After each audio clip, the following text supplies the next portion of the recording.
सरकार के विकासोन्मुख कार्यक्रमों की अगर बात करें तो ये सिर्फ सरकार की जिम्मेदारी नहीं होती है। सरकार तो इम्प्लीमेंट कर देती है कि भाई जितने भी विकासोन्मुख कार्यक्रम हैं अपने राज्य के लिए, राज्य की जनता के लिए, वो हम उसको आगे बढ़ा रहे हैं। लेकिन अब खास जो रोल होता है वो आम जनता का होता है। जनता इस पूरे कार्यक्रम को कैसे अपनाती है, कैसे इसको सुरक्षित और संजोग कर रखती है, ये जनता पर निर्भर करता है। अब एक और बात जो बड़ा ही अहम हो जाता है वो ये कि कुछ निजी संस्थाएं भी जो हैं वो इन कार्यक्रमों में हस्तक्षेप करते हैं और हस्तक्षेप करने के साथ साथ कदम से कदम सरकार के साथ, सरकार की योजनाओं के साथ मिलाकर चलते हैं। रोटरी क्लब जो इस पूरे मामले को अगर कहें तो सरकार की योजनाओं में अपना हस्तक्षेप करने में अहम भूमिका निभाती है। अगर रोटरी क्लब की बात करें तो कई वर्षों से सरकार के चलाए जा रहे कार्यक्रमों को बहुत ही बेहतर ढंग से इसने अपना क्रियान्वयन किया है, हाथ से हाथ बटाया है और आम जनता तक इसकी जो सुविधाएं हैं सरकार की वो पहुंचाने का काम किया है। फिर से कार्यकारिणी की बैठक होती है रोटरी क्लब की। कई लोग जो हैं, कई चेहरे बदलते हैं और ख़ास बात ये कि इस बार यानी 26 और 27 की बात करें तो कई योजनाओं पर बड़ा ही प्रभावी ढंग से फोकस हो रहा है रोटरी क्लब का। अद्यतन क्या जानकारी है हमारे पास रोटरी क्लब के तरफ से, वो हम आपको सुनवा रहे हैं। रोटरी पटना कंकड़बाग ये नए सत्र शुरू होगा 1 जुलाई से। उस सत्र में मैं एज प्रेसिडेंट अपना पदभार ले रही हूँ। हमारे सचिव कम्युनिकेशन मिश्रा और हमारे पब्लिक इमेज के डायरेक्टर हैं डॉक्टर दिवाकर। हम अगले वर्ष में कुछ जो भी कार्य करने जा रहे हैं उसकी एक छोटी मोटी जानकारी संक्षिप्त में देना चाह रहे हैं। हमारा सबसे इम्पोर्टेंट प्रोजेक्ट है वृद्धा आश्रम बनाना, जो कि रोटरी किसी भी पटना झारखंड के किसी भी रोटरी क्लब ने आज तक ये काम नहीं किया। ये हमारा प्रथम प्रयास है और हमें एक बिल्डिंग मिली है गवर्नर हाउस से 30 वर्षों के लीज पे, जिसमें हम लोग 25 बेड से शुरुआत कर रहे हैं और धीरे धीरे जैसे जैसे वो ज्यादा व्यवस्थित होते जाएगा हम उसमें और लोगों को जोड़ते जाएंगे। ऐसे वृद्धों के लिए है जिनके बच्चे बाहर रहते हैं, जिनको कोई सहारा देने वाला नहीं है या जिसके बच्चे जानबूझकर उनको छोड़ के चले गए। तो ऐसे लोग अगर साथ में रहेंगे और सुरक्षित रहेंगे, इनकी सुरक्षा, इनके स्वास्थ्य की हम मतलब पूरी व्यवस्था वहाँ पर। हमारे डिस्ट्रिक्ट गवर्नर ने कुछ गाइडलाइंस हम कुछ गोल्स दिए हैं और उसका एक ही लाइन में थीम है कि क्रिएट लास्टिंग इम्पैक्ट, यानी ऐसा कार्य कीजिए जिसका असर दूर तक रहे, ये नहीं कि आज किए और कल खत्म। तो हम ऐसे ही प्रोजेक्ट करने जा रहे हैं। हम सबसे पहले ध्यान देंगे हेल्थ एंड हाइजीन पे, क्योंकि जब सफाई होगा तभी स्वास्थ्य रहेगा। तो उसके लिए हम स्वच्छ पेयजल की व्यवस्था करते हैं, स्कूल में आरओ लगवाते हैं, उनके हैंड वॉश के स्टेशन बनवाते हैं, प्याऊ की व्यवस्था करते हैं। हर साल इस बार भी करेंगे, जिससे मार्केट प्लेस में जब लोग गर्मी में निकलते हैं तो उनको शुद्ध जल मिलता है। तो इसकी हम लोग व्यवस्था करने वाले हैं। साथ में हम हेल्थ चेकअप कैंपेन करते हैं। हर महीने हम स्कूल्स में जाके उनका eye, dental and general health checkup बच्चों का करते हैं। साथ ही गांव में भी जाके हम वृद्धों का विशेषता, लेकिन सभी में कोई आयु सीमा नहीं है, सभी का हेल्थ चेकअप करवाने के लिए कैंप एस्टैब्लिश करते हैं every month. Specially pregnant ladies और लैक्टेटिंग मदर्स के लिए एक मंथली चेकअप का की व्यवस्था हम लोगों ने की है। एक उनके लिए कार्ड बनेगा, हर मंथ उनका चेकअप होगा और उनका वेट, उनका ब्लड शुगर, उनका ब्लड प्रेशर, इन सभी के चेक होंगे और सारा रिकॉर्ड किया जाएगा। उसमें सारा रिकॉर्डेड रहेगा उनके कार्ड्स पे। और उनको खाने पीने के बारे में भी उचित मतलब मार्गदर्शन किया जाएगा उनका। इस तरह से महिलाओं के साथ तो हम कर रहे हैं, लेकिन साथ में जो एडोलसेंस एज की लड़कियां हैं उनको पर्सनल हाइजीन के बारे में, मेंस्ट्रुअल हाइजीन के बारे में, सर्वाइकल कैंसर के बारे में, ब्रेस्ट कैंसर के बारे में, उनके बारे में उनका ये मतलब अवेयरनेस प्रोग्राम करते हैं, उनको जानकारी देते हैं।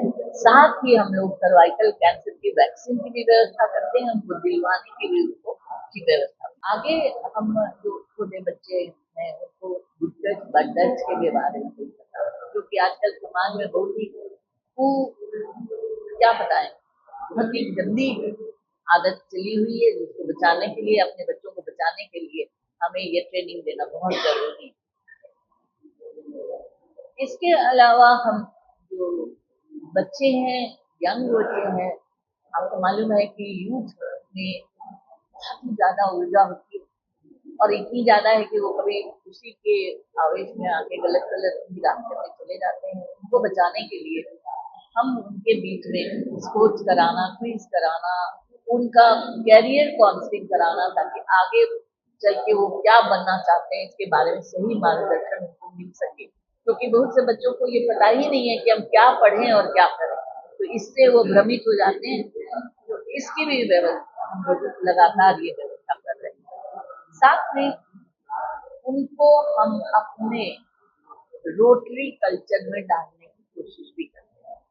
उनको जैसे कि 12 से 18 वर्ष के जो बच्चे हैं स्कूल के, उनको उनका इंटरैक्ट क्लब बना, उनको बताते हैं कि कैसे छोटे छोटे काम करके आप समाज से जुड़ सकते हैं और समाज के लिए कुछ कर सकते हैं। जैसे सफाई कर सकते हैं, वृक्षारोपण कर सकते हैं, पानी जो बर्बाद होता है, सेव वाटर के बारे में लोगों को बता सकते हैं।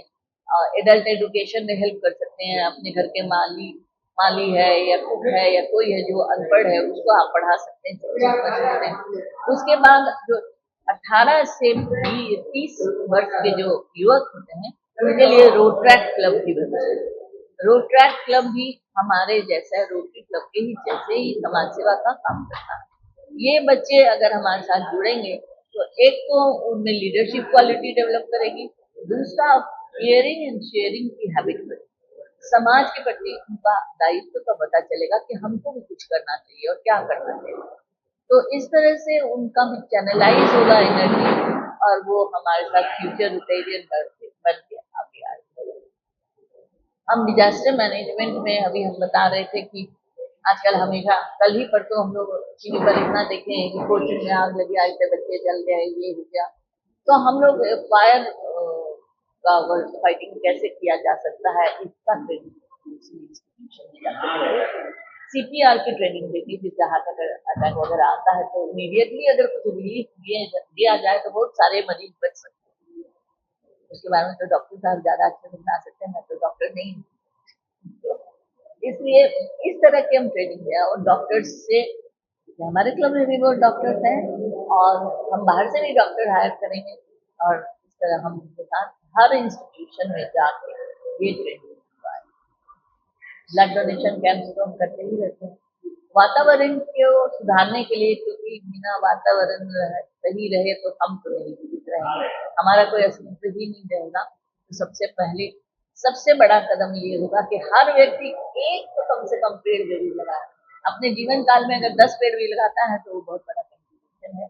तो इस बार हम लोगों ने सोचा है, रोटरी क्लब कंकड़बाग ने सोचा है कि 5,000 वृक्ष लगाए। और अभी मैं बता रही थी कि हम एक मियावाकी फॉरेस्ट बनाएंगे। मियावाकी फॉरेस्ट एक बहुत नया कंसेप्ट है। जैसे शहर है तो इसमें ज्यादा जमीन तो कहीं नहीं मिलेगा, छोटा छोटा टुकड़ा मिलेगा। तो अगर 750 स्क्वायर फीट का भी टुकड़ा मिलता है तो उसमें हम इस तरह से बहुत नजदीक नजदीक पेड़ लगाएं, जो जल्दी फास्ट ग्रोइंग पेड़ था, जो 3-4 साल में ही बढ़ जाते हैं। तो ऐसे पेड़ लगाने से हम वायु प्रदूषण को कम करेंगे, डस्ट को भी मैनेज करेंगे और दूसरा कि वहां पे हम ऑक्सीजन लेवल तो इस तरह का हमारा प्रयास रहेगा। जहाँ सरकार नहीं पहुंचती है हम वहां पहुंचते हैं, तो हम सरकार को सहयोग करते हैं। हम तो सरकार है तब तो हम है, हमारा देश है तो हम है। तो फिर हमें अगर सरकार को नहीं मदद करेंगे तो कौन करेगा? हम इसके नागरिक है तो हमारी ये हमारा कर्तव्य बनता है। इसलिए उनका जो भी प्रोग्राम्स है उसमें हम लोग जरूर भाग लेते हैं, उनको बढ़ चढ़ के। देखिए पोलियो में सरकार का प्रोग्राम था, लेकिन रोटरी लग के पोलियो में रोटरी का बहुत बड़ा कंट्रीब्यूशन है, आप जानते हैं सब कुछ। तो आपको ये प्रश्न ही नहीं करना चाहिए था, बल्कि हर आदमी को, हर संगठन को, हर संस्था को। आपने मैडम अभी कहा कि जहाँ पानी पीने को नहीं है वहाँ हम प्याऊ लगाएंगे। हाँ बिल्कुल, इसका मतलब है सरकार की पहुंच वहाँ पे नहीं है। कहीं पर नहीं है। देखिए, हाँ, एक बात से तो आप इनकार नहीं कर सकते हैं ना कि हमारी आबादी बहुत जरूरत से ज्यादा है। अगर घर में ज्यादा बच्चे होंगे तो उनकी व्यवस्था करना बहुत मुश्किल होता है। और ईश्वर की 2 बच्ची होता है कि नहीं, तो हर घर की सच्चाई वैसे हर देश की सच्चाई है। जहाँ पॉपुलेशन ज्यादा होगा वहाँ व्यवस्था बहुत मुश्किल है। इसमें जुड़ने के लिए कैसे जो आम जनता के लिए तो आम जनता जुड़े थे, इसलिए तो हम आपको बुलाए हैं कि आप बताइए कि हम क्या कर रहे हैं, कहाँ उनको हमारी जरूरत है, हम वहां जाकर उनकी मदद करें। वो हमसे जुड़ेंगे, हम उनसे जुड़ेंगे। प्रेस तो ये बीच का काम करता है ना। मीडिया मतलब क्या है? मीडिया मतलब माध्यम। आप बताइए कि वहाँ वो है आपकी मदद करने के लिए, और उनको बताइए कि आप उनको मदद कीजिए और वो आपको मदद करेंगे। एक दूसरे के सहयोग से ही तो हम लोग आगे बढ़ेंगे और सब काम सफलता पूर्वक करेंगे। चलाए जा रहे हम लोग हैं। क्या उन कार्यक्रमों से आप असंतुष्ट हैं? नहीं, वो बात नहीं है। देखिए, सिर्फ अकेली सरकार ही सारा को भी बताएंगे कि सिर्फ लगाना ही नहीं है, उनको बचाना भी है। तो ये कार्यक्रम हम लोग स्कूल में हमेशा करते हैं। और अभी हम लोगों ने बैग दिखाया जो कि से नो टू प्लास्टिक, ये बायोडिग्रेडेबल बैग्स हैं, इनको हम डिस्ट्रीब्यूट करते हैं। जैसे पॉलीथीन से लोग ये दूर रहें और यूज नहीं करें। ये सब हमारा प्रयास रहता है। उसके साथ ही हम आर्टिफिशियल लिम्ब लगवाना, कंजेनाइटल हार्ट डिजीजेज को ऑपरेशन करवाना, ये सब काम भी हमारा सब करता रहता है। निश्चित तौर पर जो भी अधिकारी हैं इस क्लब के, वो अलग ही अब मुकाम पर पहुंचने वाले हैं और कई तरह की योजनाओं को सफलीभूत करने के फिराक में लग चुके हैं। आपने सुना ही कि किस किस ढंग से किस किस क्षेत्र में ये अपनी अग्रगण्य भूमिका निभाने के फिराक में हैं। तो चलिए अब इंतजार करते हैं, देखते हैं कि राज्य में चलाए जा रहे योजनाओं और ऐसे निजी संस्थानों के सहयोग से राज्य की जनता कितना लाभान्वित होती है। बने रहिए, जैसे ही कुछ अद्यतन जानकारी आएगी मेरे तक, हम सीधा आप तक पहुंचाएंगे। बहुत शुक्रिया।